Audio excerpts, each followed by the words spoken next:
नमस्कार मित्रांनो, digital hub या चॅनलवर स्वागत आहे। चॅनलवर पहिल्यांदा आला असाल तर चॅनलला सबस्क्राईब करायला विसरू नका महत्त्वपूर्ण व्हिडिओ बघण्याकरिता।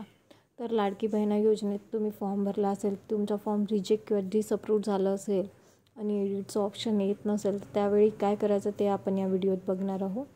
नारी शक्ती ॲप ओपन केल्यानंतर केलेल्या अर्जात जाणार। केलेल्या अर्जात गेल्यानंतर जे ॲप्लिकेशन डिसअप्रूव्ह झालं आहे ते आपण बघणार। तर जसं डिसअप्रूव्ड ॲप्लिकेशन झालेलं आहे तर ते का कारणामुळे झालेलं आहे, जसं केलेल्या अर्जात केली ही ॲप्लिकेशन डिसअप्रूव्ड झालेली आहे। तर आता मी इथे बघणार, इथे रिझनवर क्लिक करणार। तर म्हटलेलं आहे की नाव चुकीचं लिहिण्यात आलेलं आहे, ॲज पर आधार नाही लिहिण्यात आलेलं आहे, म्हणून हा फॉर्म रिजेक्ट होत आहे।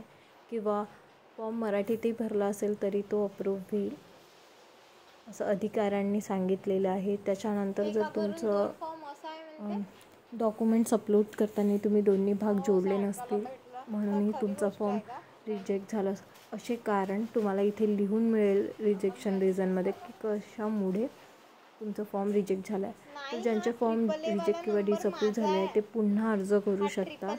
किंवा तुम्ही हा फॉर्म बघत आहे तिथे एडिट फॉर्म आहे, तिथे तुम्हाला एडिट फॉर्मवर क्लिक करून तुमचा फॉर्म जे काही चुकलेलं आहे ते माहिती करेक्ट करून पुन्हा सबमिट करायचं आहे।